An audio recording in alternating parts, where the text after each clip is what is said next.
Ia Male Ava. The Dave Hooker Show. A presentation of Off the Hook Sports. Objective insight, expertise, top guests. Available on YouTube, Apple, Spotify, and the Off the Hook Sports app. Download now for free. Also available on offthehooksports.com. I compute and obey. Now to Dave Hooker. Ready. No messing around as we are off and running with plenty to talk about. What a huge weekend for the Vols in recruiting as they are hitting hyperspeed in recruiting with 3 prospects since we last spoke to you. So we'll have a rundown on those, and the Vols clearly making their presence felt on the recruiting trail. We've mentioned before, in case you took a little break from recruiting, December is now June in terms of the most fervent and active recruiting month. So we're going to be all on top of it. We'll talk a little bit of baseball Vols as well and what happened to them over the weekend against Florida. And also, Tennessee beats Deion Sanders, who, of course, is from Colorado and got a ton of pub.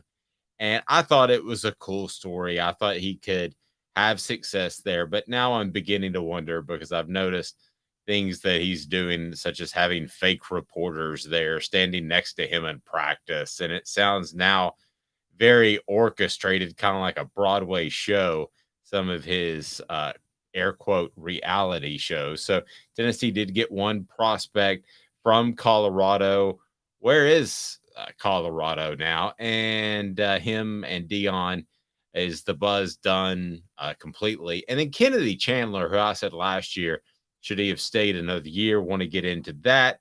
4 former Vols make the NBA playoffs. Who among them is the most important? First with Kennedy Chandler. Let me start there for a second before I get to these commitments over the weekend. I said, 2 months ago, that Tennessee should have found a way to keep him via NIL money. And I'll still stand by that. I don't think the money was to the point where you couldn't even approach it. I think it was roughly $4 million, which it came out to about $1 million a year. I'm not saying he would make that in NIL, but you could at least come up with a 6-digit package, and Kennedy Chandler would have changed this basketball team. There's no doubt in my mind. Good morning, Caleb. How's it going, Dave? How are you doing today? Never better. I got my Superman cup or my superheroes cup, and I'm ready to rock with some good coffee. Nice.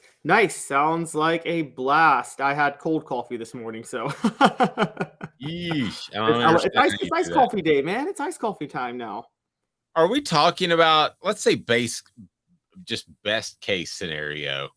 Are we talking about Tennessee making the Elite 8 or Final 4 if Kennedy Chandler is a member of this team and Zakai Ziegler doesn't get hurt? Are you more won over, even though I know you don't like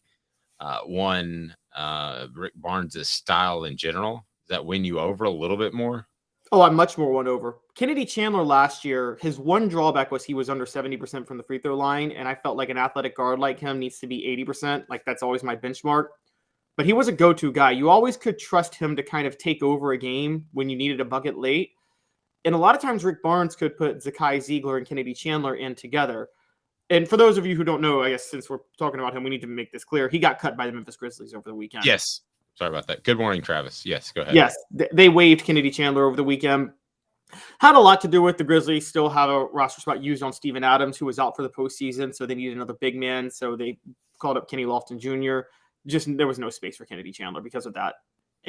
But yes, if he had stayed, I could have seen them making the Elite 8 or Final 4 because they would have had everything they needed plus a go-to scorer at that point. And with this past year's March Madness, anything would have been possible. I mean, you saw that Florida Atlantic game. We know that they have bad, dry spells of offense, but what was clear with the Florida Atlantic game is when they have those dry spells, they had nobody they could turn to say, just get us a bucket and bail us out of this. And Kennedy Chandler was consistently that last year. Want to talk more about him momentarily and how I think Tennessee's collective, whoever those groups are, could do a better job of supporting both men's and women's basketball and actually have more of an impact in those sports because one player can make such a difference as opposed to having a Nico in football who Tennessee has already taken a commitment in the following year's class from a quarterback. So I think Tennessee can separate itself, or somebody is going to separate itself in terms of basketball NIL. We just haven't seen that yet because the numbers aren't nearly as big. It is time for today's tough question, brought to you by Craven Wings. They bring you great wings, never frozen, always fresh and phenomenal. Try the fantastic Sauce 87 after our own Jacob Warren. It is time for today's tough question, and it is right now. Today's tough question. Take a side. Take a stand. The Dave Hooker Show, a presentation of offthehooksports.com. So Tennessee over the weekend, and this was actually Friday afternoon, right about the time we went off the air, started to pick up these commitments. And a couple of them we were absolutely sure that they were coming. That wasn't a surprise at all. So let's go ahead and break those down. Shamar Arnoux, he's the 2025 defensive back. Jesse Perry, and then Gage Ginther. What do you make that trio of a haul for Tennessee on a weekend in which is Easter weekend? They don't have practice, so players weren't able to see practice in person over the weekend, which often leads to commitments. I was just a little surprised over the weekend. Tennessee picked up 3 quick ones, but that's good for the Vols. Yes, starting with Shamar Arnoux. So for people who didn't pay attention to us over the weekend or who haven't checked out his interview on our YouTube channel, he is a 4-star defensive back for the 2025 class. That's another sign that Josh Heupel is just throwing stuff at the wall for defensive backs right now. He needs an elite defensive back, and he's going to keep recruiting them until he finds enough special players for depth, because we know how bad that unit was last year. This was a good pickup. This was a really good pickup. I think Tennessee is going to keep targeting those type of players, particularly because they're deep enough on the defensive line and linebacker and receiver now. And most of Josh Heupel's offense is about him. And he's not going to have to work that hard to recruit on offense in the future. You had mentioned, too, not to get you sidetracked, but is Tennessee recruiting bigger defensive backs? Well, Willie Martinez was actually asked that. Do you like bigger defensive backs? And he said specifically he liked guys with length. So maybe they didn't necessarily answer your question, but indirectly they did. They want guys that are in the 6'1", 6 foot, 6'2" top of range. So you're going to see more of those. What'd you make of the rest of the trio? Yes, so the other 2 were offensive linemen, both 3 stars. But Dave, I think you know as well as I do, with offensive linemen more than any other type of position, recruiting, the bodies matter more than the star ratings. And Tennessee picked up 2, Jesse Perry, Gage Ginther, 1 from in-state, 1 out of Colorado. Adding those 2 guys now gives them 8 commitments for 2024. And right now on 247 Sports Composite, they're number 7. Now, this is way too early. Recruiting halls happen in June, and it totally reshuffles the recruiting rankings. But only Georgia and LSU are ahead of them right now. Gun to my head, Alabama's going to be ahead of them when it's all said and done. But right now, Tennessee is not looking too bad. And that's a really good sign. If I can jump in there, I think Georgia and Alabama will always have an advantage in recruiting offensive linemen, and that's because of size. They're going to take the big guys, whereas Tennessee is just going to be fine taking a guy that's the 280, 285 range that will grow into 300. They don't need the 320 guy because they want guys that are going to be light on their feet. So recruiting rankings, and trust me, I know this, they're going to look at size. And if there's some place between a 3-star and a 4-star, or a 4-star and a 5-star, then they're going to give them credit based off their size. So Tennessee may not win elite recruiting battles when it comes to offensive linemen, but that's not necessarily a bad thing moving forward because they want guys that are light and can move on their feet. Sorry, Kevin, go ahead. No, that's fine. And yes, and to add context to that, Gage Ginther, who is an interior lineman, is 6'5", about 287, according to 247 Sports. Jesse Perry is 6'6", 275. Now you expect them to put on some weight by the time they arrive at Tennessee because they have another year of football left, and then there's going to be conditioning and they'll probably ride the bench for a year or 2 before they even see the field.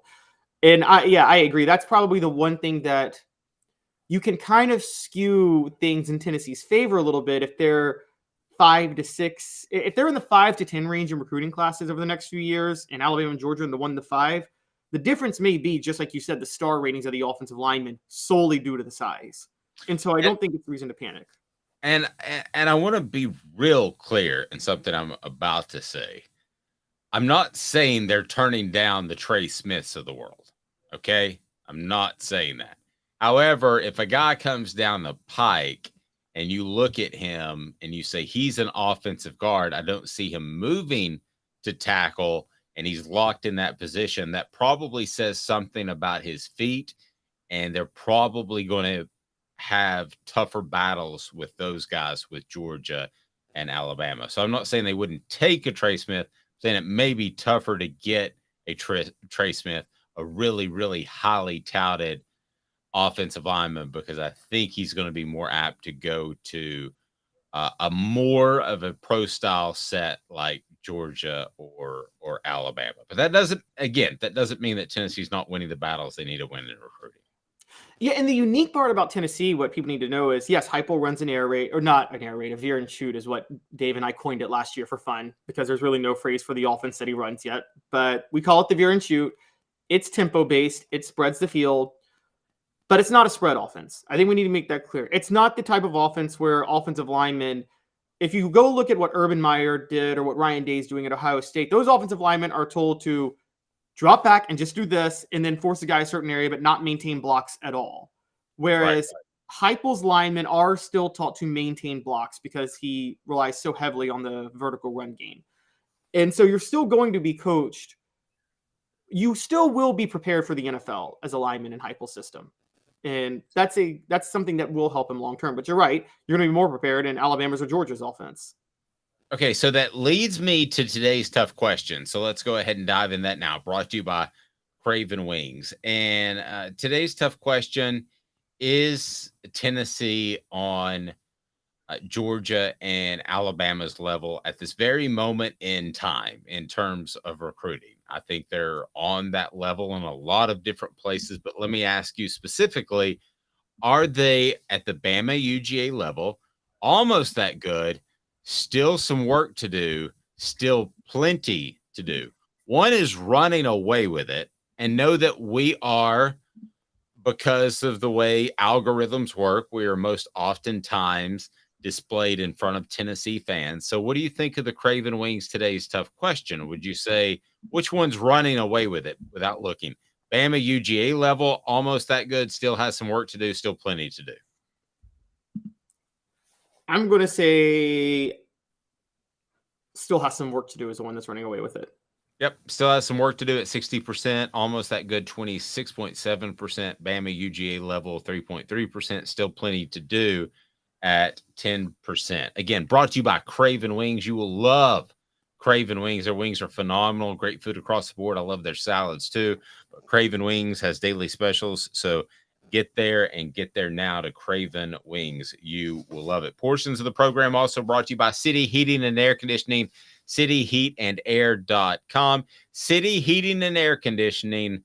Integrity matters, guys. And that unit's about to go out. It's going to get warm. And you want to know that if you're, hey, just saying, your unit just needs a part instead of a whole new unit, which can be thousands of dollars, City Heating and Air Conditioning, cityheatandair.com. So that's today's tough question. Apparently, Tennessee fans are being very honest with themselves and say, hey, this recruiting needs some work. And I talked to somebody in the recruiting office.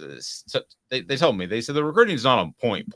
Just want to let you know that it's going to get even better, which I think is a good sign. I don't think that's a bad sign. But I think they're getting incredibly close. Please hit that thumbs up button, the like button. We greatly appreciate that. If you don't do that, then we can't open it up to more listeners and bring on major guests like we're going to be doing. We're going to have John Adams of the Knoxville News Sentinel joining us very shortly, and also our Celebrate 98 series that we're incredibly proud of. Reminding you that Zul Beer, xulbeer.com, is the official craft beer of Off the Hook Sports. Great parking downtown, and zulbeer.com has worldwide award-winning craft beer. It is phenomenal. Zul Beer, xulbeer.com if you're on our audio platform. All right, so the Deion Sanders thing.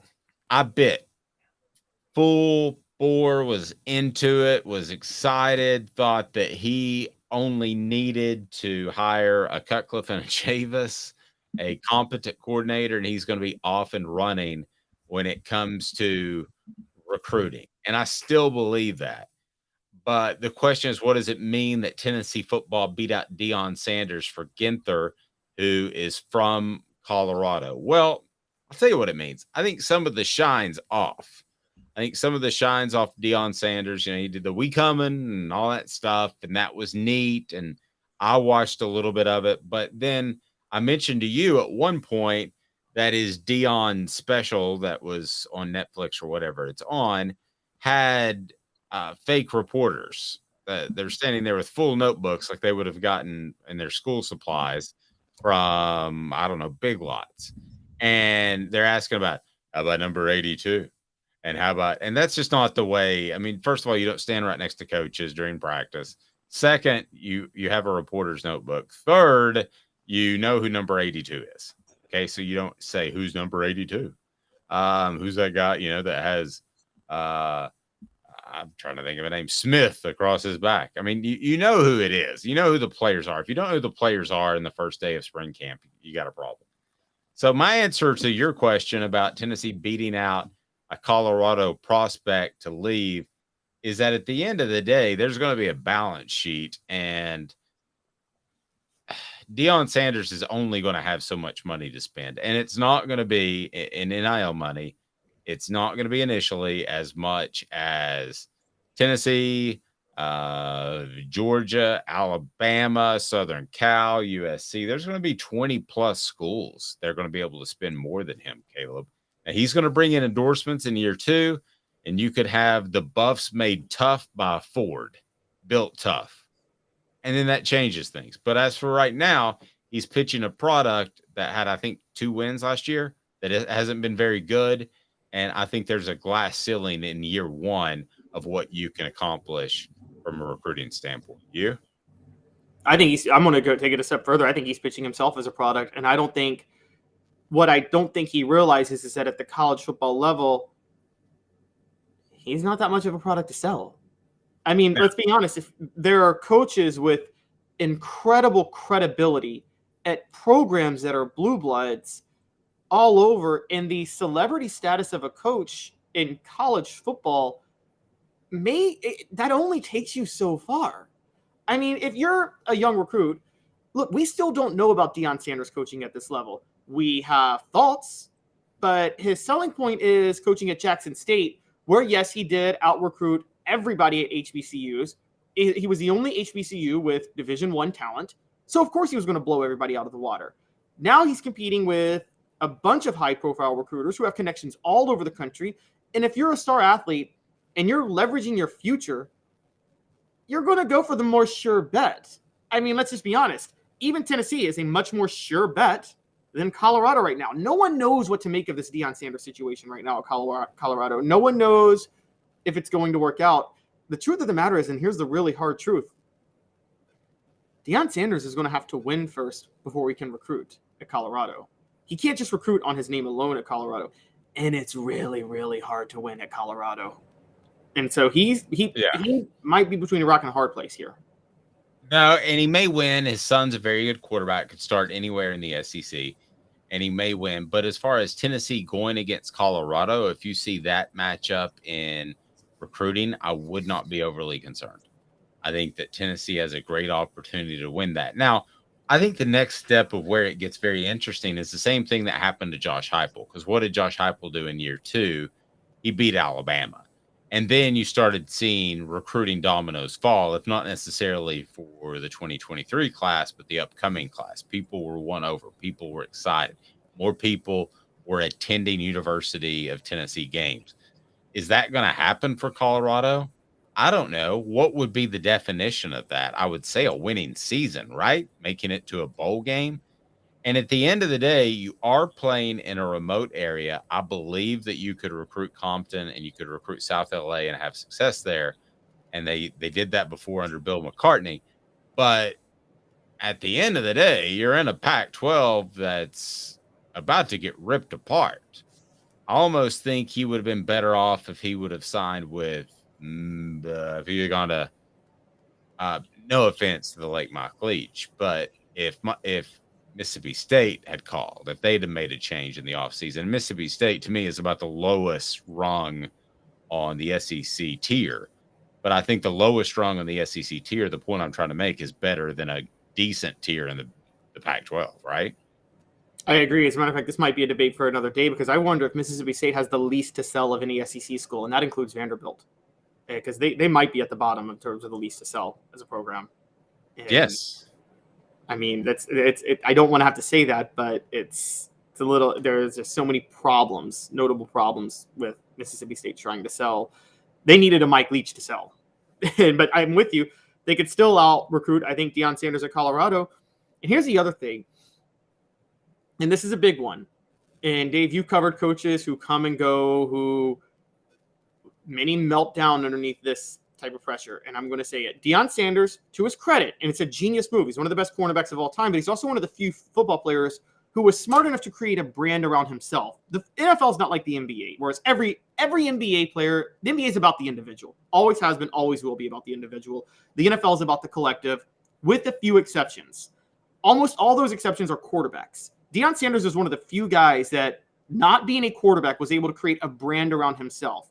Now, if you're a superstar athlete and you create a brand around yourself, one thing that you get used to is controlling the entire narrative around you. You control everything. You talked about it with fake reporters. When you become the head coach of a Power 5 football program, you have no control over the narrative. You cannot control the narrative. Long term, you're right. He probably does now. I wonder if the reporters there are calling him Coach Prime, which I would never do, which he has requested to be called Coach Prime. Sorry, that's not going to happen. You know, if you don't like being called Deion, I'm not going to call you Coach. You're not my coach. I mean, that's just that. I'm not going to say who, but at a media agency, they said, "Hey, everybody's tired of our host calling the coaches by their first name. You should call them Coach out of respect." Out of respect for what? I mean, this is not a doctor that is, you know, doing some sort of bone graft on me. I'm going to call him doctor. Why am I going to call Lane Kiffin, who's younger than me, that doesn't coach me, a coach? And it just makes no sense. And if I called Philip Fulmer a coach instead of Philip, he'd look at me like I was weird or trying to kiss up or something. So, I mean, I just, that sort of penny ante stuff to me is going to undermine him. And it's something that Josh Heupel doesn't have because the program is genuine. I'll give you another one. So, you know how I was turned off by the reporters having the full notebooks, which nobody ever has, right? Yeah. Well, just like 2 weeks, I saw Believe in Him or something. This video, you know, our videos pop up. Maybe some of ours do as well. But there's this video of him and his guys are trying to get 225, which is the standard at the NFL Combine on bench. And they were struggling to get it 1, 2, 3 times. And he lays down, "Don't ever doubt me. Don't ever doubt me." And he gets it like 12 to 15 times. Now, I'm not Deion Sanders level of athlete, but I am 50. I'm close to 50 years old. And I believe he's 53. Unless he lifted every day, he's not laying down and doing 225, 12 to 15 times. That is a substantial mark for a person that's 50 years old. So the first thing I thought is the outside plate is hollow. And they do this on bodybuilding videos all the time, that the ones that tell you, you need to do the special pump when you do the Arnold pump and all that. They're using hollow weights. So it makes it look like they're lifting more. So he's already lost his authenticity with me. And I wonder how many other people and then high school kids he'll lose that with. To me, it was because of the notepad thing. But now maybe people are. There is a Emperor has no clothes moment with Deion Sanders. Yes. And it's going to take one player. The players are all going to buy in for a little while, but at some point there's going to be one notable player that points it out. The minute that one player points it out, everybody's going to start pointing it out. Thank you. Rebecca says exactly. He's got to prove himself right now. He's just a lot of talk. I think that these kids can see some of that. Yeah, I think they can. And if I'm seeing it 49 years old, then they're seeing it quicker than me. Okay? Because kids see stuff a lot quicker. Kids will say, "Oh, that guy's a phony." My kids way before I do. I mean, like weeks or months before I do. We'll say that guy's a phony. My son said Russell Wilson's a phony. Like when he left the Broncos, left Seattle for the Broncos. He was right, and that was like a year ago. It took me to like last month to figure it out. And also, kids aren't swept up by Dion the athlete. No kids today remember Dion the athlete. So I will say that kids watch highlights. I thought you might go there. My son definitely knows who Dion and Bo Jackson is because of highlights. Yeah, but they're not going to be starstruck the way we would have been. No, they don't realize that when he lined up for a punt return in the playoffs, that there was a 50-50 chance he was going to take it back. Exactly. They don't realize it was that scary for the other team. I mean, there's not going to be they're not going to fall into the aura with Dion the way we might. And the other point is, on a smaller scale, you're seeing this, by the way, with Memphis and Penny Hardaway, who's not doing a bad job at Memphis. But as you know, Penny Hardaway is a transcendent legend in Memphis. They love him. He played for the Tigers from there. He's beloved in every way, came home to coach the team. And he's had a couple of meltdowns snapping at reporters for questioning his ability to do the job, because he's not used to that type of scrutiny. And I mean, I always say, like, the aura of people can fall fast. You know this, Dave, with Tennessee. Younger Vol fans in the 80s had no memory of Johnny Majors in the 50s. So they didn't feel any loyalty with him whatsoever. No. Travis says, I disagree on 225. If you get to where you can bench 315 for multiples, you'll always be able to do 225 for reps. Just saying. Well, that's true. I did 300 once. I racked the weight. I asked the guy if he helped. He said no. I got my dog a case of beer and went on the boat and didn't work out for 6 weeks. So I did not get 315 for multiples. I got 3 once, and I was good with that. Back in 2 minutes, some more Tennessee football recruiting, but also Kennedy Chandler. What should Tennessee have done, if anything, to try to keep him in the fold? And some former Vols in this year's NBA playoffs. Who among them is the most important? A lot going on. It's Friday. Hit that thumbs up button, the like button. We greatly appreciate that. And then, again, today's tough question, is Tennessee up to Alabama and Georgia snuff yet as far as recruiting, or if they got some work to do? Let me hear your thoughts on the message board, or you can vote on the Twitter before Elon destroys it. 2 minutes off the hook sports with Caleb Calhoun. I'm Dave Hooker. And Craving Wings South North Shore location, where we've heard people say that you can get the best wings in East Tennessee. Pero ¿quién es este? El número 87, Jacob Warren. I'll just do 6 of my sauce 87, please. Imposible, señorita. Dale 6 más. Look at these wings. Perfectas, deliciosas, fantásticas. Man, I don't know what you're saying, but it sounds awesome. How do you say fresh, never frozen in Spanish?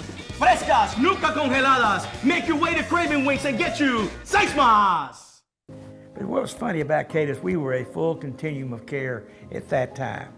We had detox, we had inpatient, we had outpatient. So we were doing a lot of the things that we do now. But now we just do them so much better. It's really a simple program, but we're complicated people. I am what I am, and now I got to do something about it. You can take your life back. Call Cadis today. Got cataracts? We can fix that. Never miss another moment. With a little help from Doctors Campbell, Cunningham, Taylor, and Hahn at cctis.com. Do you want to own the more that owns every job? Then get to Vassey Lawn and Garden in Cleveland and get you a Toro. I'm David Vassey, here to talk to you about Toro. With a Toro Zero Turn, you'll get more out of every minute and you'll reach the finish line faster. At Vassey's, we like to say, no matter if you're mowing 3 acres a week or 11 lawns a day, homeowners and business owners alike find confidence in equipment they can trust from top to bottom. Vassey Lawn and Garden, Highway 60 North in Cleveland. Man alive, it's worth the drive. Our family has been creating jewelry since 1986, each piece unique with a story all its own. I'm Rick Terry with Rick Terry Jewelry Designs. I'm a jeweler, and I want to be your jeweler. We're grateful that you chose us to be Knoxville's best jeweler. My family and staff look forward to serving you. So please come see us. Kingston Pike and Campbell Station Road in the heart of Farragut, and downtown on Gay Street, right next to the Tennessee Theater.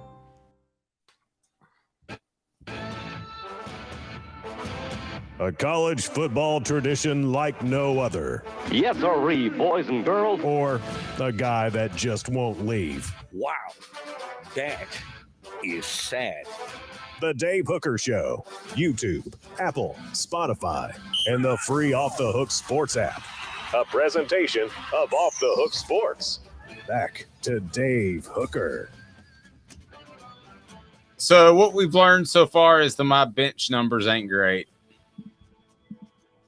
I don't know, man. If you can do 225 for reps, which I can't, you know, my problem is with lifting weights is, Caleb, I thought that you were supposed to try to throw a football as hard as you can every time you threw it. So my right shoulder is just shredded. My left shoulder could probably do like 300 pounds, but it's my right shoulder that could end in a very bad weight room disaster. Oh man! I don't. What we would wait out there in between practice. You know, you'd watch them stretch, and then you'd have an hour and a half to burn before you'd go in and actually interview the players. So me and Austin Ward, who I'm sure you know covers Ohio State, worked with me together on the beat. Well, he was younger than me, so I had to go out there and, you know, I had to show off the cannon. So here I am. You know, we're throwing it 40, 45 yards, and I'm just chucking it, and still to this day, it hurts. Cody says, has there been any word about Julian Phillips' status? Will he stay or go? Auburn, what do you say about that, Caleb? Then we're going to do something fun here that I'm excited about. There has not been any word yet about Julian Phillips' status. I think there's rumors. Yes, there's a lot of rumors that people are expecting him to enter the portal. So, which that threw me off. That rumors came this weekend. I thought he was either going to just stay or go to the NBA. But if he enters the portal, that would be unique. And I have heard Auburn being a school he's targeting. Honestly, this is not personal feelings. This is not because I cover Tennessee. If you're trying to develop for the NBA and you're staying another year, you should play for Rick Barnes, not Bruce Pearl. Rick Barnes is a better developer of talent than Bruce Pearl is. He just is, no questions asked. And that comes from a guy who is fairly and openly critical. And when I say fair, I mean he is fair, not fairly critical, but he is fair and critical about Rick Barnes. Okay, can I reset today's tough question a little bit? Is that okay with you? Yeah, I'm fine with that. Look at that. See, man, Caleb's so easy to get along with. That's why I love him. I got some major announcements too. I don't know. Many coaches and athletes don't think that, but yeah, I'll say it. If anybody can put on the message board, I'm going to see the greatest athlete in his sport of all time this week. If anybody can tell me who that is, then I'll hook him up with a Hooker t-shirt. How about that? And if anybody can answer this question, but you got to put it on the message board because we tried the whole pick a foursome for the Masters. That was an utter disaster. None of the comments registered. So whoever would have won, I'm sorry. So do it now, and then I'll pin it, take a picture of it, fax it, whatever we've got to do, 1988 style, to get our winner on there, because I'm going to reset today's tough question brought to you by Craven Wings. Today's tough question with Craven Wings, always fresh, never frozen. Today's tough question. Take a side. Take a stand. The Dave Hooker Show, a presentation of offthehooksports.com. All right, so let's see if you're listening because I want your input. I'm watching the Masters, and I'm the guy who, when Tiger was there, I watched every year. I'm that guy. I got drug in by Tyler, Caleb. It didn't matter if he was at his best or he's going through some sort of weird affair with the Huddle House waitress, you know, whatever the case may be, it didn't matter. And I'm sitting there watching, and I'm thinking, this is perfect because I got one kid who's gone back to college. I got another kid who's tired because he had to work in the morning. We had Easter, we had the family down, and they're all the heck out of here. And I'm thinking, I'm going to watch the Masters, and I'm going to watch this Rahm and Koepka guy go at it. And I'm not a golf guy, but this is awesome. And Brooks Koepka just decided that he was going to barf in his golf bag and completely melted down. I mean, melted down. And it was a weird meltdown. I want to tie this into the Vols, so hang tight with me. Hit the thumbs up button so we can get more people on board. He melted down in every facet. he didn't just miss putts. He didn't just drive the ball poorly. Caleb, I'm not sure if you're a golf guy, if you watched it, but he did a little of everything poorly. Nothing like where you would say, oh my gosh, he's the worst golfer ever. You would watch it and you're like, you're just giving away your opportunity to win and my opportunity to enjoy my Sunday evening. Okay. Thank you very much, Brooks Koepka. Take your live money. Get the heck out of here. Blood money. What's that? Blood money, you mean? Sorry. Yes. Blood, live, love. Yes. Blood money. Country that did 9/11 and you're going to take money from them. Sorry. Yes. No, brother, you want to get me started on that? You can get me started on that. We're on the same page on that one. So today's tough question is brought to you by our friends at Craft Treats. I'll tell you more about them. What's the greatest ball meltdown you've ever seen? Greatest ball meltdown. And you can't say, I know where you're going. So neither of us, since I was there and it's the first place that most people will go, it's the 2001 SEC championship game, right? I mean, that is the greatest, though. That is far none the greatest meltdown of all time. Okay, but is the Columbia collapse last year a close second, or was that just so bad where you say that's an anomaly? Because Brooks Koepka just stumbled down the stretch like Tennessee did in 2001. It was like, okay, they can still do this. They can still pull this out. They can still make it close. Brooks Koepka can do this. He can make it close. Hell, he didn't even come close, Caleb. It was did you watch much of it? It was awful. No, I didn't watch much of it. It was awful. It was like the most pain. I'm like getting my wife, where she's been gone for a week. And, I'm like, this is a great time to spend. We'll eat the Easter leftovers. And Brooks Koepka just blanked the bed. Okay, I got one for you. And it's the reverse. It's the reverse. All the hype in 1996. Tennessee's number 2. They're hosting Florida. This is the year they're going to beat Florida. There's all this hype behind it. And within 20 minutes, Florida's up 35-0. Yeah, that was a meltdown. Okay, but that would have been melting down on Thursday if Koepka would have done that. Okay, Tennessee the year before on Florida when they were in the swamp and they were up 30-14. And then Florida scores 41 unanswered points in the second half. Okay, that's pretty good. The 2001 SEC championship game is hard to match because you just felt like even with 3 minutes left in the game, they could somehow stop a draw and make a play. You were so sure they were going to win until LeBrandon Tofield scored that touchdown. Not LeBrandon Tofield, excuse me. Who was it that scored the 4th and 1 goal? Because Tofield was hurt. Was it Justin Vincent that scored the touchdown on 4th and 1? Saban calls the timeout. You were so sure Henderson and Hainsworth, they're not going to let them get this 1 yard on 4th and goal from the 1. And by golly, they didn't let him get it. I'll tell you one that felt like it was, and what do you guys think? Whoever gives me the best one, the most accurate, I'm going to hook you up with. You can either have a Craven Wings gift certificate or you can have a Hooker t-shirt, which the shelf life on those are running quickly low because we did it based off a guy named Hooker that played quarterback, not the guy that talks about the Hooker guy named quarterback. Cody says 2020 Texas A&M. Cody says 2012 Florida. Cody, are we talking about Tennessee games or what are we doing here? So 2020 Texas A&M, I don't know what he means by that. Texas A&M dominated that game. Now, I would say it may have been a meltdown because that was the day that the Tennessee cheating scandal broke with Eric Gray. I have your winner. What is it? And I'm very proud of myself. It's the 2000 LSU game. The 2000. That wasn't a meltdown, though. Tennessee fought back in that game. Okay, but here's the thing. So did Brooks Koepka. If you watched it, he fought back to no avail. Okay? I mean, he tried. And then at the end, it was just his pure buffoonery of sending 18 defensive tackles onto the field that lost him the game. Oh, that's 2010 LSU, you mean? Oh, what? Oh, I said 2000. Sorry, 2010. 2000 was the one where AJ Suggs fought back against Rohan Davey. Remember that? And yes. It was the week after LSU had lost to UAB. That's right. That was Nick Saban's first big win. Congratulations, Vols.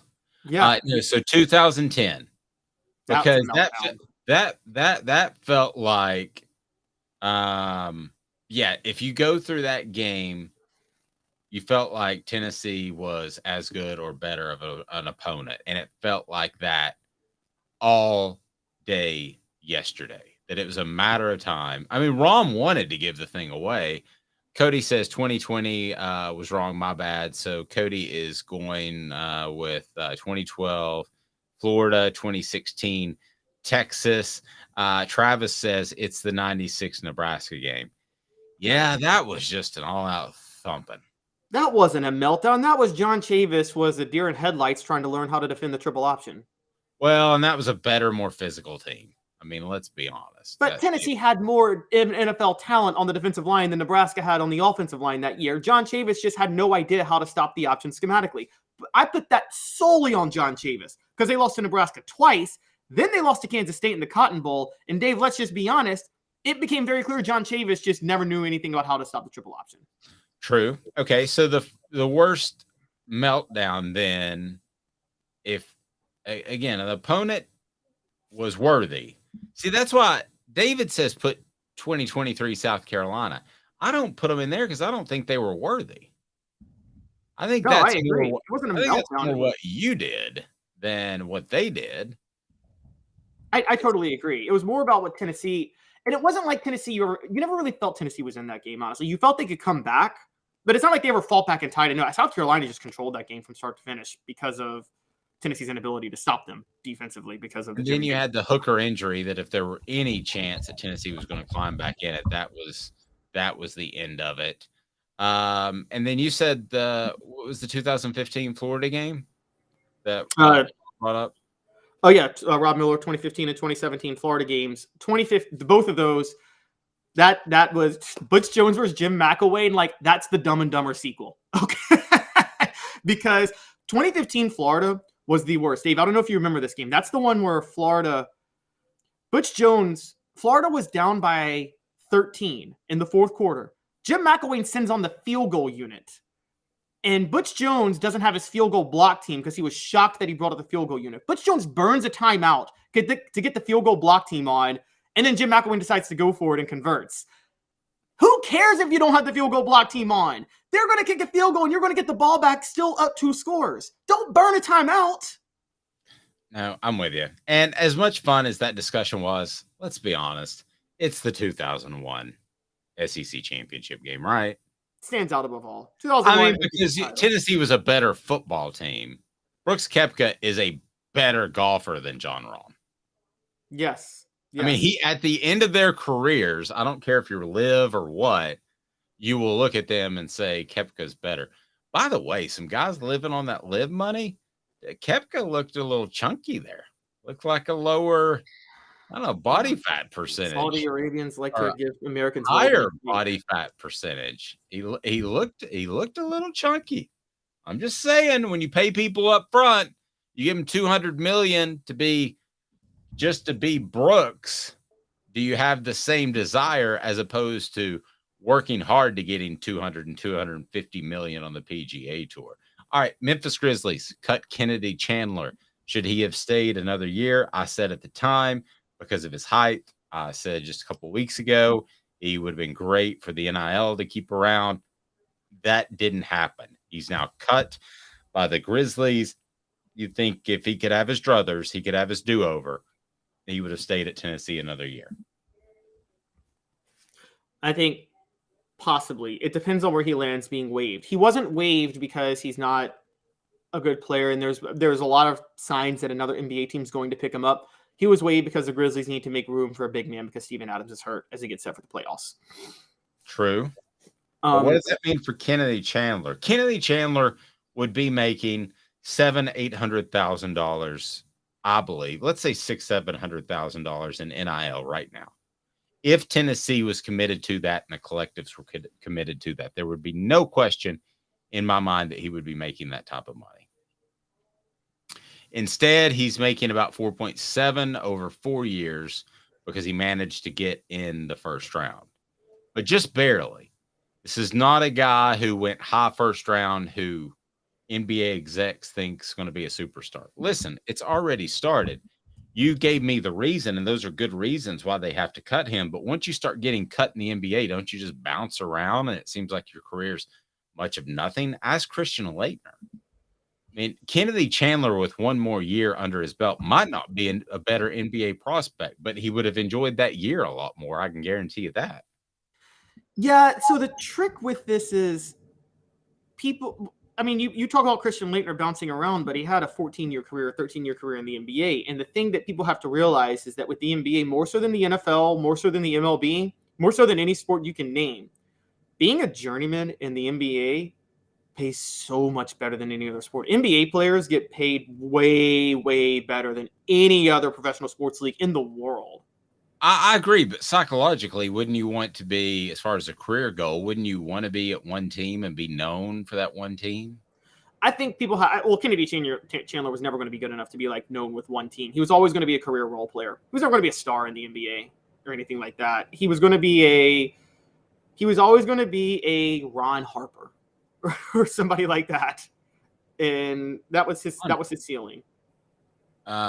Yeah, but Ron Harper fell at that one team that wanted to make him a priority, eventually the Bulls. He was pretty talented before he got hurt, but he fell with that one team, and we now associate him with the Bulls. I get the feeling that after 12 years from now, Caleb, when we're sitting here and we're having this conversation, we don't really have a team that Kennedy Chandler most associates with. Whereas had he come back to Tennessee, showcased some more skill, done some more things, you could see someone putting a premium on him and saying, I want to keep this guy around and letting him grow. I just don't think when you go to the Grizzlies in the first round at a pick that makes sense because it's a UT guy, that's not going to be your final destination. I could have told you that 10 months ago. Well, yeah, but again, if we're 12 years from now and you're Kennedy Chandler, if he's 12 years from now, that means he made at least $60 million. And so in his mind, he's like, I got $60 million. If I'd gone back to Tennessee, I could have blown my knee out and not made any money, or just gotten that $700,000 and that's it. Well, I didn't mean still playing in 12 years. I mean, if we just bumped into him on the street.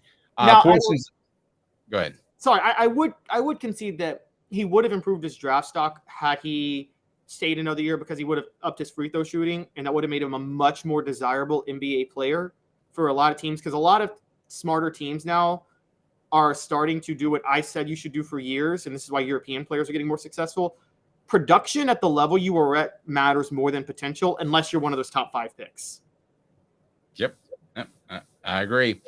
He's Caleb Calhoun. I'm Dave Hooker.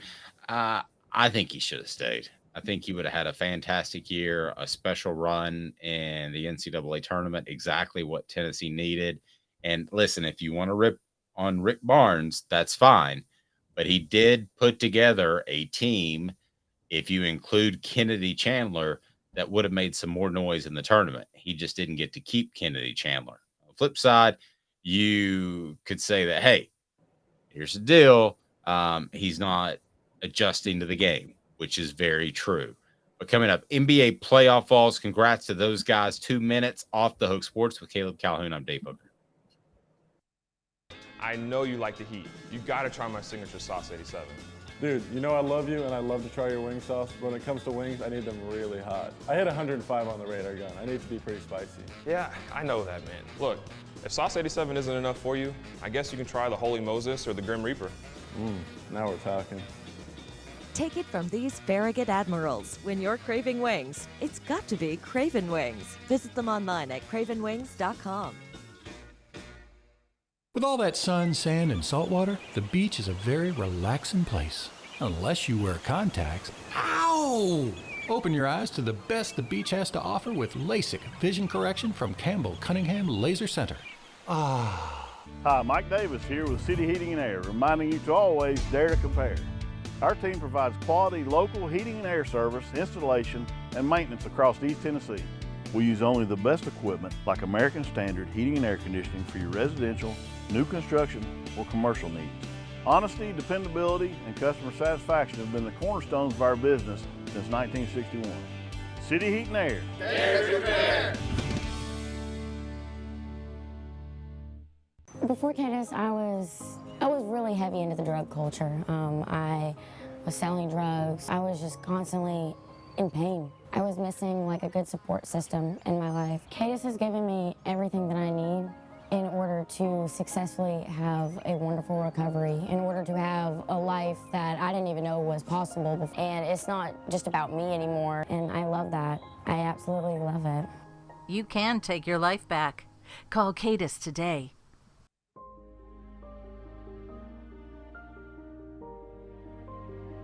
Our family has been creating one-of-a-kind pieces of jewelry in West Knoxville since 1986. Each piece is a combination of unique processes that bring your idea to life. Every day in our shop, a truly special item with a story all its own is being manufactured in our facility, bringing the history and family sentiment into a whole new generation of life. We are grateful that you chose us to be Knoxville's best jeweler, a title that we value and respect. Because to me, being a jeweler and owning a jewelry store are not the same thing. I'm Rick Terry. I'm a jeweler, and we want to be your jeweler. Kingston Pike and Campbell Station Road in the heart of Farragut, and downtown on Gay Street right next to the Tennessee Theater. Who's this guy? Hello, wizard. The Dave Hooker Show. Who? A presentation of Off the Hook Sports. What? YouTube, Apple, Spotify, and the free Off the Hook Sports app. Back to Dave Hooker. I absolutely hated the concept of Hendon Hooker going to the Titans, because what have they done with quarterbacks? Nothing much. And they've had some highly rated ones. They've had the journeyman guys. They've had them all. And I don't remember a superstar quarterback not named Vince Young in that franchise since Warren Moon. And that's going back a while. Go ahead and click that thumbs up button, the like button. We appreciate that. And if you haven't subscribed at this point, you've got to do it. And what did I say? I meant to say Steve McNair. Correct me. What did I say, Caleb? I think you accidentally said Vince Young. Oh, Steve McNair. Sorry. That's the college fan in you, because Vince Young was so fun in college. Yeah, no, Vince Young was definitely not Steve McNair. So since Steve McNair, which is roughly 20 years ago, they have not had a dominant quarterback. That's why I didn't want Hendon Hooker to get there. I never expected Hendon Hooker to be a dominant quarterback in the NFL. Anyway, he's a system quarterback, which that's fine that he's a system quarterback. And I think the Titans, if they stick with the system they're going with, Hendon Hooker would be a decent fit for him. Well, that's interesting you would bring that up. I think he could fit because of his adaptability. I think there's potential that he could fit into most any system, to be real honest with you. But maybe we disagree on that. Maybe that's a topic for another day. You have to tailor your system to somewhat what he can do, because it's not, you can't fully open up a standard pro style playbook where he throws all over the field purely from the pocket. Like, his mobility has to be a threat. He has issues throwing over the middle. There's a couple of things he needs. I think it's footwork. I think it's as simple as that. So, like, if he were willing to say, hey, I've got to work on my footwork a lot, then you would basically shut him down for a year and work on footwork. And I think that would help his accuracy and a lot of different throws. I would think that would open up the field to him, but that's a pretty major overhaul. Portions of the program brought to you by Craft Treats. CraftTreats.com. Use the promo code Off the Hook, and you will get the chill pills or more. You can get any of their products for 20% off just by using Off the Hook. That's the promo code Off the Hook. Get 20% off the chill pills, which will help with your pet's digestive issues, arthritis, or even social anxiety. Or you can go with the regular old Craft Treats that are fantastic because they're holistic and your pet will love them. So I didn't love Hendon Hooker going to the Tennessee Titans for those reasons that I just laid out. I love Darnell Wright going to the Tennessee Titans, and here are the reasons I will give you for that. One, I think he's versatile. If he had to play left tackle in a pinch, which just happens in the NFL because they actually have fewer roster spots, he could do that. I think he's incredibly versatile. I'll just go ahead and give Darnell Wright the ultimate compliment I could give. He needs to be a Dallas Cowboy. So I love everything about his game. I think the Tennessee Titans, too, are, at least for now, things could change, but are predicated on running the football. I think that he would answer a lot of questions about pass protection, probably on that right side. But again, I wouldn't be surprised if there's not 3 or 4 GMs that see him as a left tackle. because he's that athletic. So I love the concept of Darnell Wright going to the Tennessee Titans. I thought that would be huge. Yeah, I'm mixed on it. And the reason I'm mixed on it is because the Titans, you're right, he's a he's a versatile offensive lineman, and the Titans did just let Taylor Lewan go. But Nicholas Petit-Frere from Ohio State was just drafted by them last year. He was the third pick of the draft, and he started every game at right tackle last year. I think they're really going forward with him. I want to see Darnell Wright at right tackle in the NFL because you and I both know, even though he's versatile, that's where he's at his best. Now, is it possible that Nicholas Petit-Frere could move to left tackle? Maybe they move him over. I'm not exactly sure who is a better left tackle in this situation. I don't know where he started at Ohio State, to be fair, but he was right tackle firmly last year. But on principle, if Darnell Wright can play left tackle as well, I love him there too. I love him going to the Titans then too, because the Titans have a massive need there. Pass protection is crucial. They need blocking to be able to run the ball. And I think we all trust Darnell Wright to be able to do all of that. Travis says, how about the Chiefs? I think that would be huge too. The ability to learn with Trey Smith would be really, really big. Just one of the teams that are out there that are going to run the football. And what are there? Probably 10, 12 teams that really value running the football. Seems like there are about a handful of teams, 5 or 6, that are going to run the quarterback a lot. And there's the rest of the group that's pretty much status quo, 50-50, or lean towards throwing the football, which makes sense in today's NFL rules and what they have going on. But I would just like for him to go to some place where they run the football. So Chiefs would be a good fit, even though they obviously can throw it. And the Titans would be a good fit. I think the other question you have to ask yourself, if you're going to play him on the right or the left, is what type of pass rushers do you have in the AFC East? AFC South or West, you mean? Or AFC South. When you look at those group of pass rushers, are they lining up on the right side or left side? So you may have thoughts on that, but yeah, I would love for him to go to the Titans. I think that's a great pickup. And listen, this is where it's always been weird for me. Money will come into play at some point if this gets to the 6th or 7th round with a Vol. The Titans will take them, just like I thought they reached a little on Joey Kent originally. They've reached on some guys throughout the years, Caleb, that I thought they wanted, because it wasn't necessarily about winning games. It was about selling more tickets. And there is a business side of that, which I understand. Yeah, I remember when they drafted Joey Kent, and Bud Adams showed how out of touch he was in the state of Tennessee. He thought with the Oilers playing in Memphis that he could draw fans by drafting a guy who played for Tennessee. That wasn't going to work, as you and I know. And Memphis was already, I think rightly so, I'm a Titans fan, but I defend the city of Memphis for this. They had every right to boycott the Oilers when they played in Memphis. They knew they were going to stay for 2 years, and try to use that money to build the stadium in Nashville. I got to defend my hometown. Memphis fans had every right to boycott the Oilers playing in the Liberty Bowl for those 2 years and to humiliate them, because the way they did that was awful. No, and it seems like ancient history, but at the time I thought, this is really stupid. Yeah. They thought that Memphis people would root for a team that was going to go to Nashville, not realizing the rivalry that existed between the two cities. Yeah. So it's like you've got a wife who says, I'm going to leave you in 2 years, but let's make the best of it until then. And then you can have great memories about me after that. Yeah, exactly. Not only am I going to leave you, I'm going to leave you for the person that bullied you in high school. Yes. That is better looking and sexier and just lives down the road, because Nashville is a better looking, sexier town than Memphis. It's pristine. Memphis is more blue collar. Oh, I knew that would rub him the wrong way. Yes. Nashville's a little, look, I like Nashville, but it's two different types of cities. Nashville's very pristine and fancy, and it's where the country music stars put on the makeup and put on the yak. Memphis is the blue collar town where the people were actually about the life they're singing about. See, there he goes. It's that old Memphis sensitivity he has. Brought to you by Vassy Lawn and Garden. Man alive, it's worth the drive. Toro, count on it in Cleveland.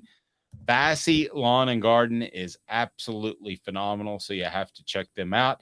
You will love them. Vassy Lawn and Garden, man alive, it is worth the drive. And here David Vassy will tell you more coming up. So we've got Darnell Wright going to the Titans. We're good with that. and then the former Vols that made it into this year's draft. Pretty impressive. You like the playoffs, this year's playoffs. Playoffs, yes.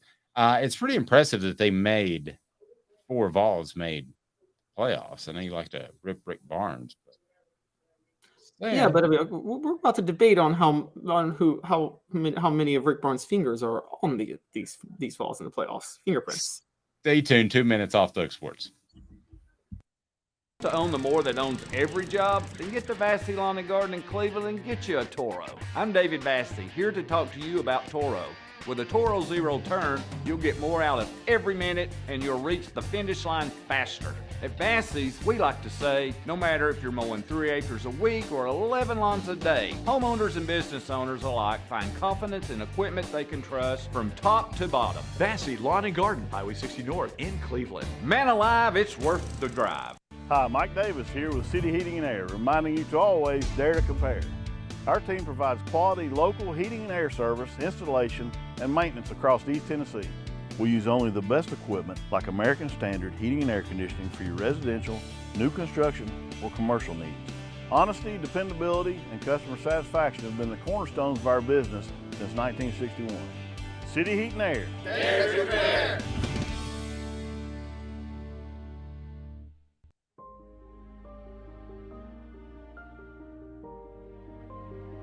Our family has been creating one-of-a-kind pieces of jewelry in West Knoxville since 1986. Each piece is a combination of unique processes that bring your idea to life.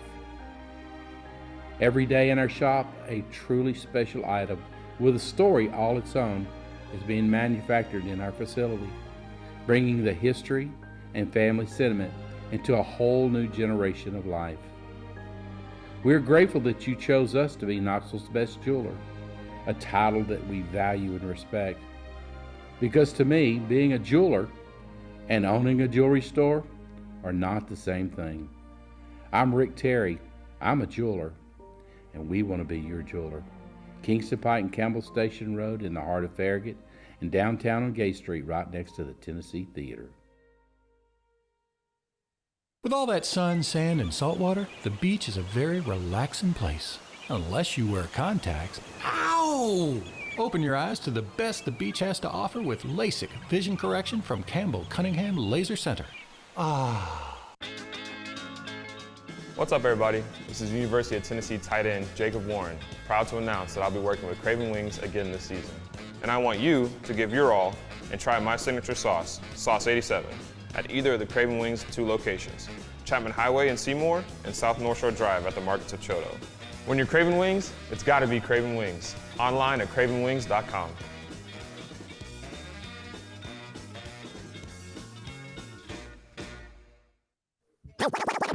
You're listening to The Dave Hooker Show, a presentation of OffTheHookSports.com. The internet is full of pictures of each and every one of you.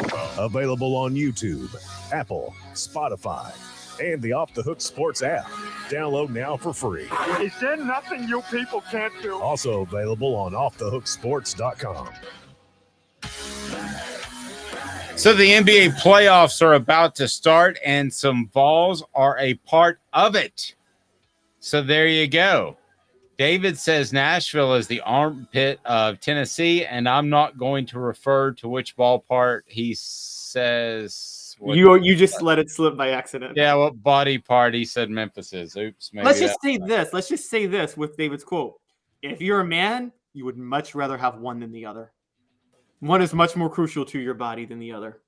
Oh, I like armpits. All right. So 4 former Vols will make this year's NBA playoffs. Who among them is the most important? Let me fire these at you. Grant Williams of Boston. What you want me to say? How important, or just who's? Yes, how important are they? Oh, Grant Williams is crucial to Boston. He's crucial to their success. He's crucial also because they don't have a superstar team. They seem to have.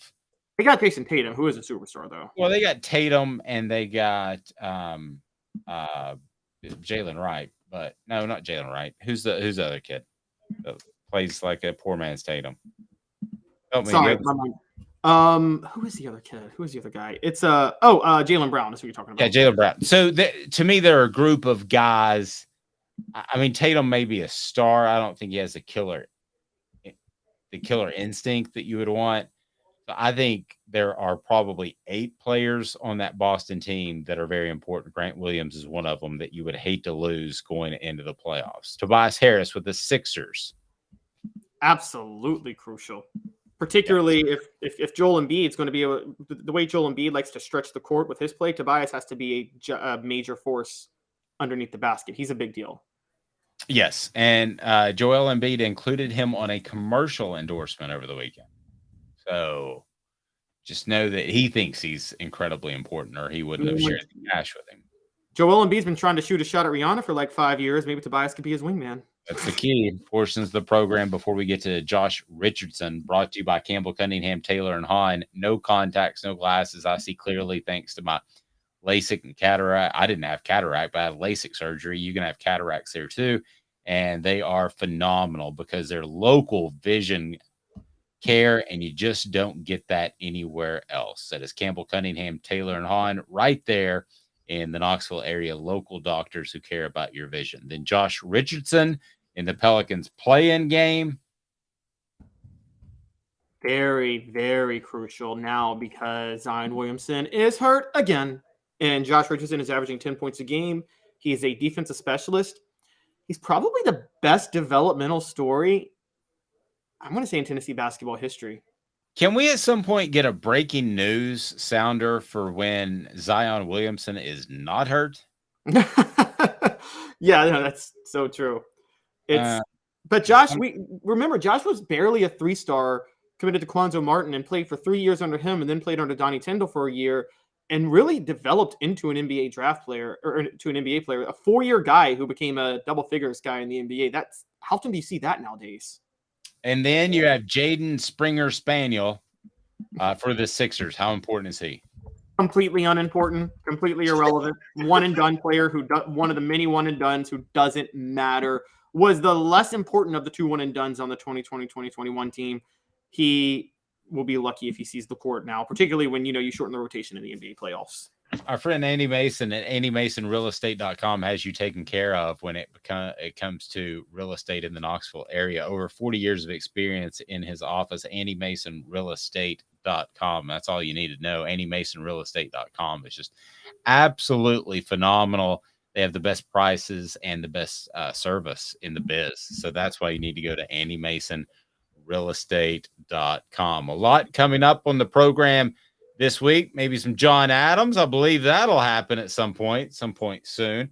And also, we will have Fred White and Josh Ward. So a lot on the program this week. He's Caleb Calhoun. I'm Dave Hooker. This has been a presentation of Off the Hooks.